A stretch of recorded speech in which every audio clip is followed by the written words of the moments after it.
Associates Health Check. I'm Dr. Bristow. I'm specialist physician in internal medicine and the founder of the Concierge Medical Clinic. And today with me is my co-host. Hi, I'm Dr. Laisha Salvaraja. I am the clinical administrator for Medical Associates Hospital as well as the head of accident and emergency. So today, Chris, we are talking about screening and cancer. Yeah, we're gonna go through cancer screening with none other than Dr. Nazreen Bhim. She's our medical and radiation oncologist. So Dr. Bhim, welcome. Thank you. I believe you were actually with us on our first episode. And so thank you for coming back. Well, let's start with cancer types and what is prevalent in Trinidad and Tobago. Okay. So in Trinidad and Tobago, we find that the patterns follow what we see internationally. Okay. So breast cancer, always the number one in terms of women. A lot of publicity because we know the whole country goes pink for breast cancer awareness month in October. So I hope that today we could shine a light a little bit more on some of the other cancers that are prevalent in our setting. That'd be great. We've talked about breast cancer extensively, actually. But yeah, so I think it's important to look at some of the other ones. We have our top 5. Yes. Yeah. So the top 5, so breast in women, and of course in men, prostate cancer.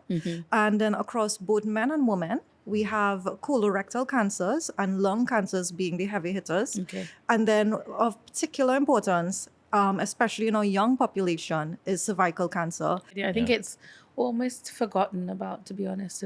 Cervical cancer is something that they have screening programs for around the world. But what is available in Trinidad? So basically for cervical cancer, again, we mimic the patterns that would be available across the world. So in terms of screening guidelines, we always talk about the UK guidelines and the US guidelines. But of course, it must be adapted to our own population here because in the public sector setting, and in some cases, we follow more of a low middle income country type of resource setting. So even though it's hard to admit sometimes, we don't always have enough resources to be able to target all our patients for in terms of screening, education, and also it's quite difficult to treat patients with advanced stages of cancer in a timely manner because, again, there's a limited amount of resources. It's not just that. I think there's also education. So one of the things we don't really talk about is probably signs and symptoms to look for. And I know with screening is more of a preventative approach, but there are people that may have little small symptoms and they just don't know that there's something going on. So in our clinics, our data shows that most patients, so approximately 40% of patients actually present with stage 4 disease at diagnosis, and another 25 to 30% of patients will present with stage 3 disease. So we only have a small group of patients presenting with stage 1 and stage 2 disease. And cervical cancer is a little bit different from other cancers because anybody who you ask about cancer in general will know the scary number is 4 because stage 4 means distant spread, so spread to the lung or the liver, the bone, things like that. Basically far away from the spread. original cancer. Yeah, and traditionally, stage 4 cancer would be considered incurable. Right. But in cervical cancer, for example, stage 4 cancer also represents very locally advanced cancers. So cancers that would have infiltrated into the bladder or the rectum, which are two structures very close to the cervix, are also considered stage 4 cancers, but they are considered curative. Okay. So we do have quite a lot of patients presenting with stage 3 and stage 4 cancers. I think it's interesting you mentioned that because maybe 5-10 years ago, somebody hearing the word stage 4 cancer would think, okay, my days are limited. Yeah. Whereas now it's not quite the same way. We have more options available to us. That's important as well for patients to note, and also as an encouragement for screening, because a lot of patients avoid screening because they don't want to know if they have something serious because they're worried about the prognosis being so severe. Yeah. But because now, if we detect at an earlier stage, we can give patients, de-escalated treatment with minimal side effects. We do want patients coming in, getting screened, and being picked up at an earlier stage. Sounds good. But I think there is a role for governments and for other, I would say, state entities to really play a part in creating policy that guides screening. like on a national level, because it's a great health economic benefit in Correct. screening. It will lower our costs that we would spend to treat, because cancer treatment is It's expensive. Yeah, for expensive, sure. right? I mean, what do you think about having some form of national screening policy, and how that might benefit? So interestingly, I think that there has been a lot of work done over the past years by a lot of the stakeholders in terms of formalizing screening for some cancers. So, for example, cervical cancer, again, I remember back when I was a house officer, this might have been maybe 2012. I had done a research project that was presented at TTMA conference on a cost effectiveness of screening versus treating one case of cervical cancer. And basically, after that, there was a lot of buy-in from the stakeholders in terms of implementing screening. So we had mobile buses going out. I'm not sure if you all remember those days when there were like all these mobile buses that will go to different places, and basically just anybody who was willing to come and have screening done, and the uptake was really good. Again, there has been so much work that's put into it. So, for example, for cervical cancer, typically the international guidelines would recommend pap smear starting at the age of 21 for all sexually active females. And then now there's co-testing, so that's HPV DNA testing on cytology, along with your pap smear, which usually starts at the age of 30. Now, co-testing, so HPV subtyping, is not available in public sector, but pap smears are available in every local health center across Trinidad and Tobago. And also, HPV infection, there's a vaccine available, and that vaccine is also available in all the health centers as well. Okay.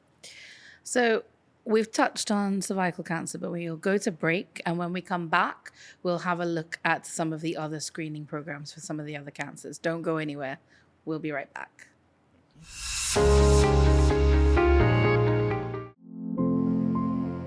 I was diagnosed with colon and liver cancer.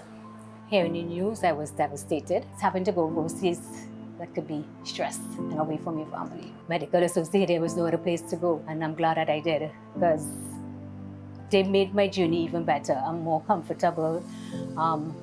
They made me part of the family. So besides my immediate family, I now have another family here. I was asking about the cost, and she was like, don't worry, we could organize. So that was a burden taken off of my shoulder. It was like a personalized thing. It wasn't just like the cost, because I've heard that it's so expensive to do this, but they treat you as an individual. I would like to thank Dr. Raghunandan, the office manager here, the nurse in particular who is here with me during the chemo, and Dr. Bhim. And also Dr. Solomon, because he was the one that did the colonoscopy, but they made me feel comfortable. I would recommend medical associates because, number one, the care that you receive. They make you feel comfortable, and being part of a family besides your family. Because it's not that matter. What matters is to get you better. So I'm glad that I have this option here, and many other people will also have this option here if it is that they just do their research. For everyone who is going through this, don't lose hope, keep the faith, and know that once you have a positive mindset, you can get through this. Together with the medical staff, together with your family, it can be done.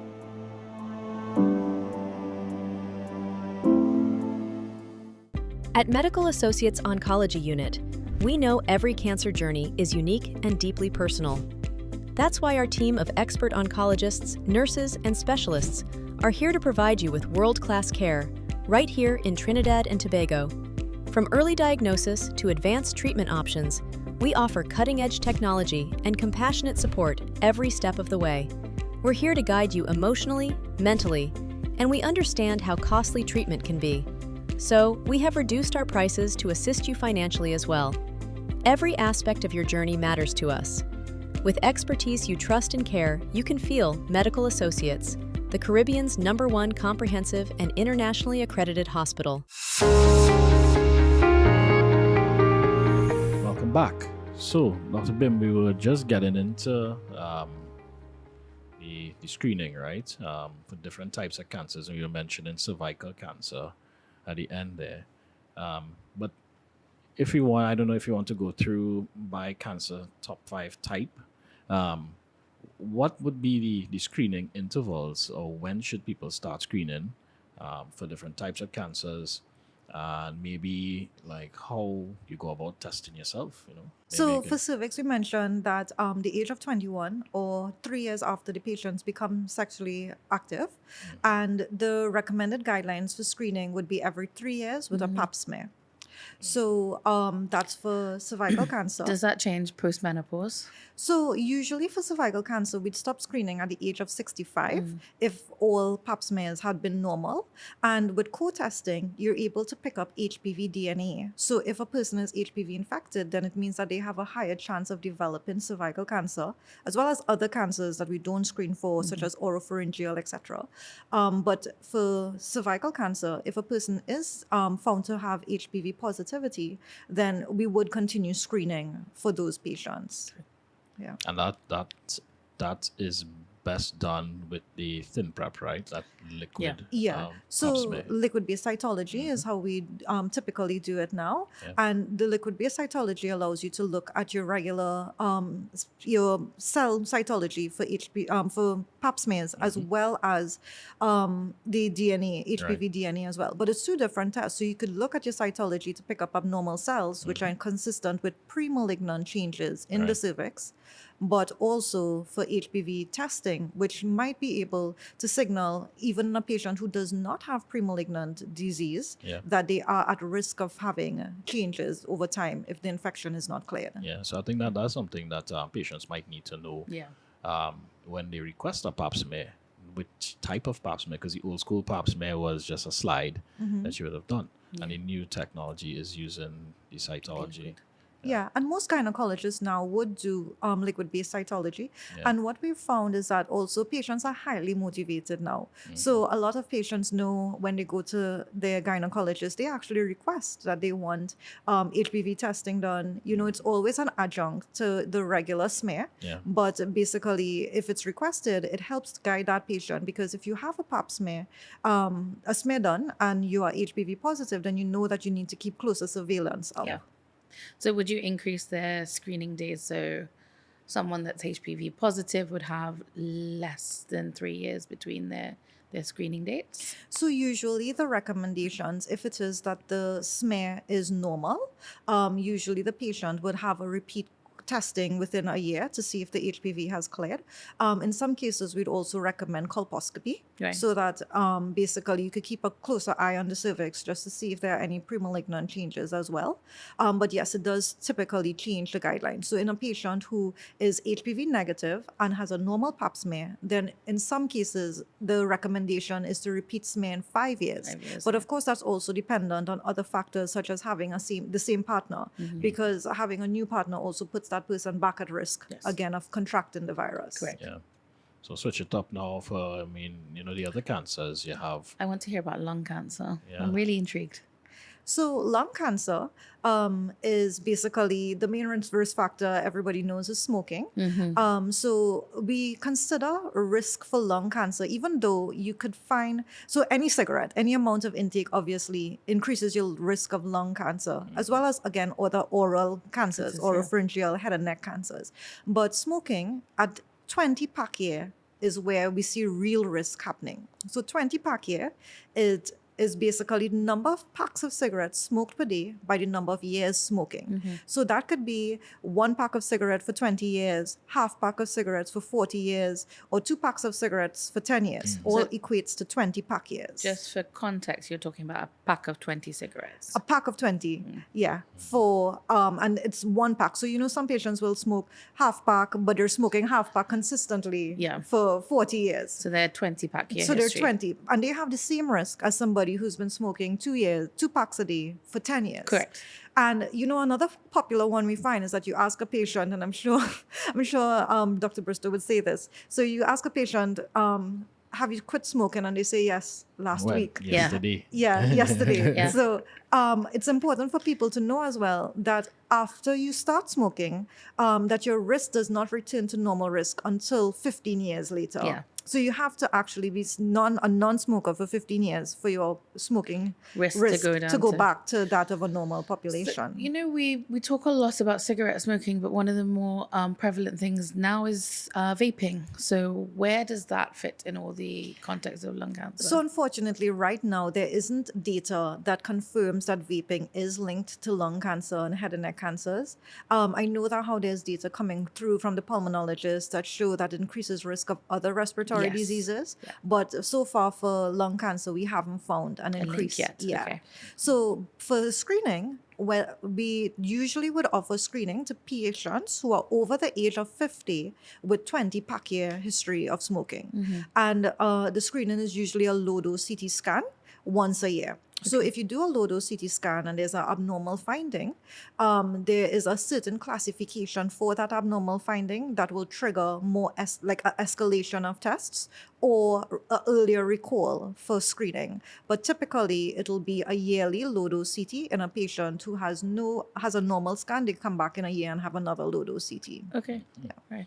And then, so that's lung cancer, that's cervical cancer, but the big ones, I mean, is breast and prostate, women and men. Yeah. Right. So, I mean, for women, women will do their own examinations, and then they might want to get ultrasound or mammogram. Depending on their age or the density of their breast tissue. So a patient who has no personal or family history of breast cancer or any genetic mutations that predispose them to breast cancer, they will fall into the standard risk group.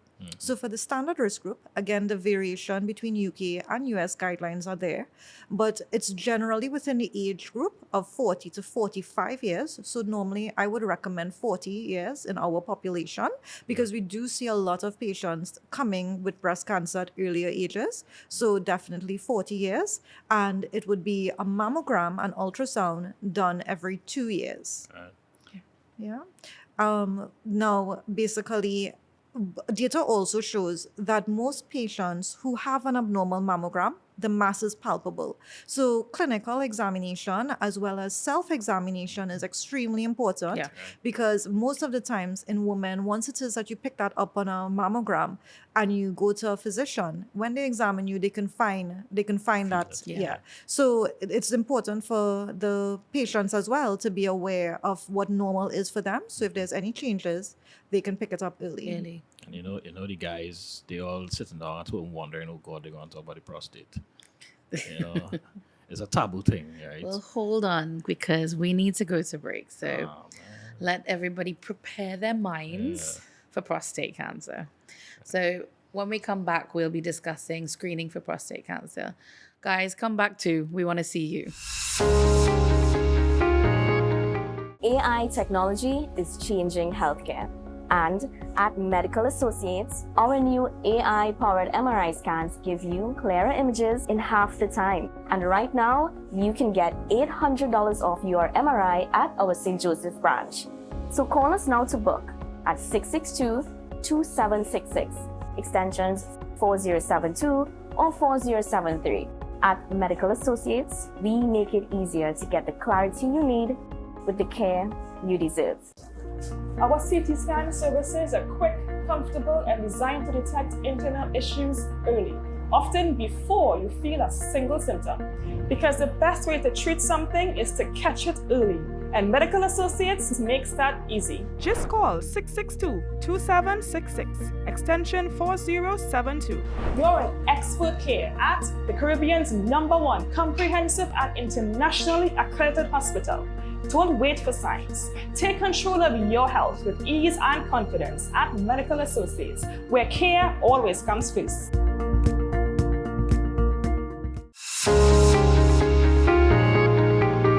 So welcome back. We were just about to get into looking at prostate cancer screening.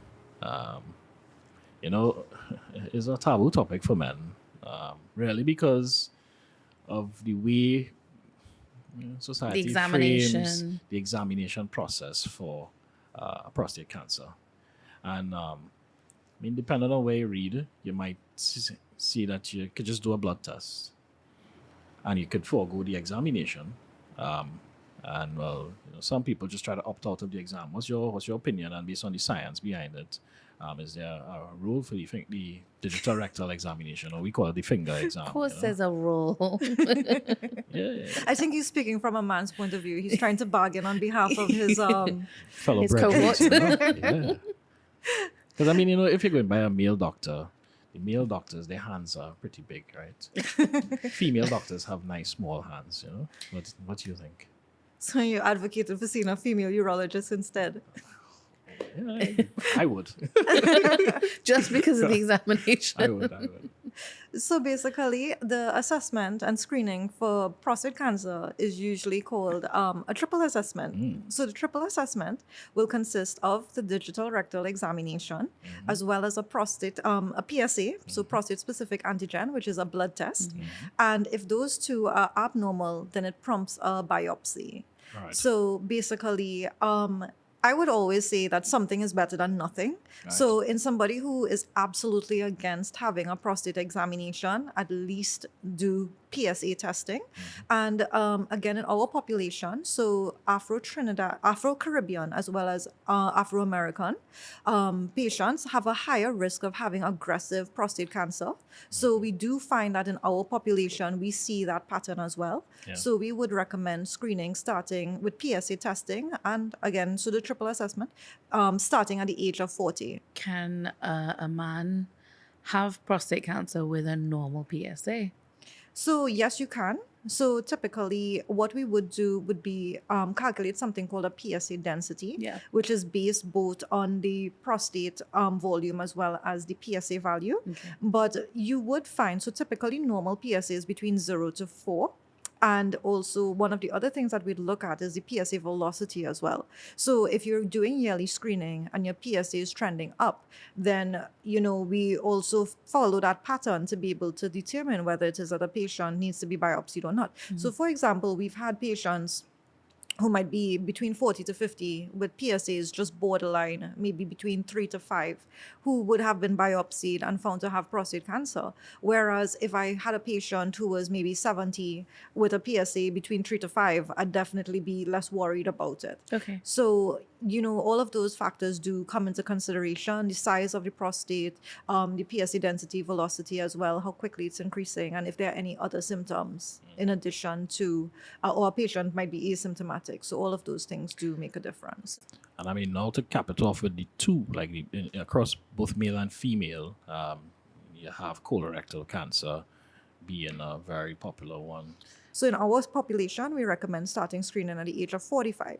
Now, there are two ways that we screen. So US guidelines would recommend colonoscopies. So again, there's the same taboo that goes along with rectal examinations for prostate cancer when we recommended colonoscopies for patients, because a lot of patients would say that they don't find it to be a pleasant procedure. I would concur with that. It is not a pleasant experience, but it's a necessary one. Yeah, and the good thing about it is that if you have, so the two advantages is one, if you pick a pre-malignant disease, it saves you a whole lot of other more aggressive treatments. And more painful treatments. So that's one thing. And the other thing is that if you have a normal one, you don't have to do it again for 10 years. So you can rest easy knowing that you don't have to have another one for 10 years. And, you're out of the park really, and out of the woods, in terms of having something more aggressive. I didn't realize it was 10 years. I thought it was 5 for some reason. Well, if it's completely normal, then your recall is 10 years. Okay. But if it does show pre-malignant changes, sometimes they would, the gastroenterologist would recommend you come back at 3 to 5 years. Yeah. Or what about the stool test? So the FIT test is the other option. So in UK guidelines, because of course colonoscopies tend to be a bit more invasive and expensive. So the FIT test is a simple test. It's inexpensive. However, it's not as reliable as having a colonoscopy. And also while we're on that topic, one of the things that we do see often, because as we have been noticing a trend to earlier ages of patients being diagnosed with cancers, a lot of times the assumption is that if you're young and you have rectal bleeding, that you have hemorrhoids. So Yes, that's true. yeah, but it's important for patients to note as well that, if it is that you do have persistent bleeding, even if you may have had an initial opinion that said it was hemorrhoids, that if that bleeding continues for a prolonged period of time, and especially if it's associated with other symptoms, that you should still visit a doctor Yeah. to have that checked out. Would you say that we are making good grounds in terms of prostate cancer screening across the board? Or? Well, again, for prostate and breast cancer, as well as cervical cancer, there is a lot of move in public sector for patients to be able to access the screening tools. However, we're still a little bit deficient in terms of accessibility for colorectal screening with colonoscopies as well as low-dose CT scans. So we still find that patients presenting with very advanced stages for colorectal as well as lung cancers. Yeah. Okay. As one thing that I think is a very big deal is the time it takes for patients to get back a result from a screening test.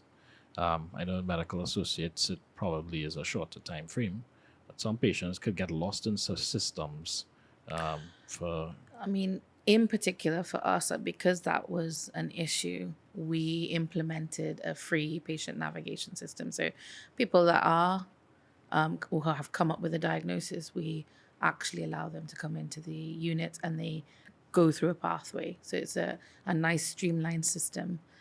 So their access to treatment is in a shorter space of time. That's also very important because a lot of patients, when they're diagnosed, particularly with a cancer, they don't know what the next step is. Yeah. And there's a lot of confusion, and chaos is a better word. Yeah. So that's very helpful because it helps patients at least know what their next steps are and who they can go to and which resources are available to them. Yeah, that's a good thing.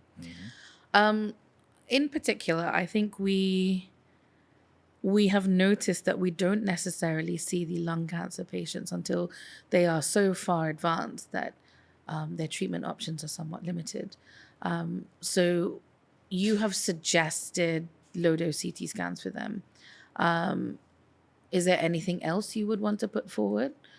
So typically the screening tool is a low-dose CT scan because the aim of screening is definitely to pick up disease that's pre-malignant or even at an early stage. Sometimes, even if you have an X-ray, you wouldn't notice the changes on an X-ray until the cancer is quite advanced. Okay. And of course, for everybody, smoking cessation across the board, not only for your risk of cancers, but every other disease as well. The thing is, though, I don't think we have enough resources in terms of smoking cessation in the country. I think they only have the gum, but I don't know about patches, and they have all these different things around the world, and it's expensive. I think the gum or the patch, Gum whatever is it is, expensive. Patch it is is expensive. So They have some drugs, but the drugs themselves are approved for different indications, right? yeah, And when it comes to smoking cessations, you might find that many of the distributors and manufacturers don't actually allocate it to the Caribbean for that indication. Yeah. And that's something that we found in the public sector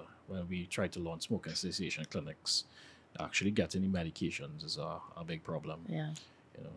In the US, some people could do a full body MRI as a Or screening an test. CT, right? A full They body have CT. CT, they have MRI, from brain straight down to big toe, right? What do you think about that?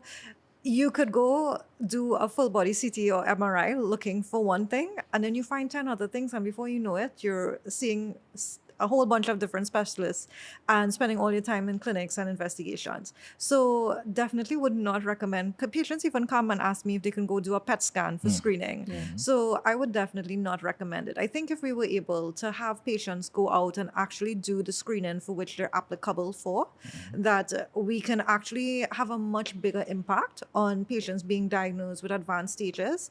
And it affects the economy as a whole, private and public sector. And we see much better outcomes too. Well, you've talked about it. So Medical Associates has actually taken on board that the need for screening is important. So we are actually creating packages, especially for the big five. We're creating packages that are financially affordable, and that makes screening an easier tool. And we're working with insurance companies as well to have accessibility. And that's a brilliant initiative, and I definitely feel like that would have an impact on our Yeah. patient population for sure. And again, just improve outcomes overall, which is what we're trying to achieve. Yeah, that's the end goal, really. Yeah. Dr. Bhim, thanks for sharing your technical expertise with us today and with all the viewers. Just one thing, we are running a special discount for all our oncology patients that are coming in, because we recognize how cancer is now increasing, and it is a financial burden at the same time.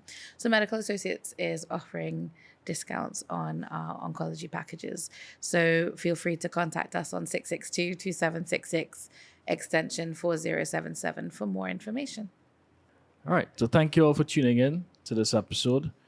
Feel free to visit our social media pages where you can pick up this content conveniently on your own time. And see you next time.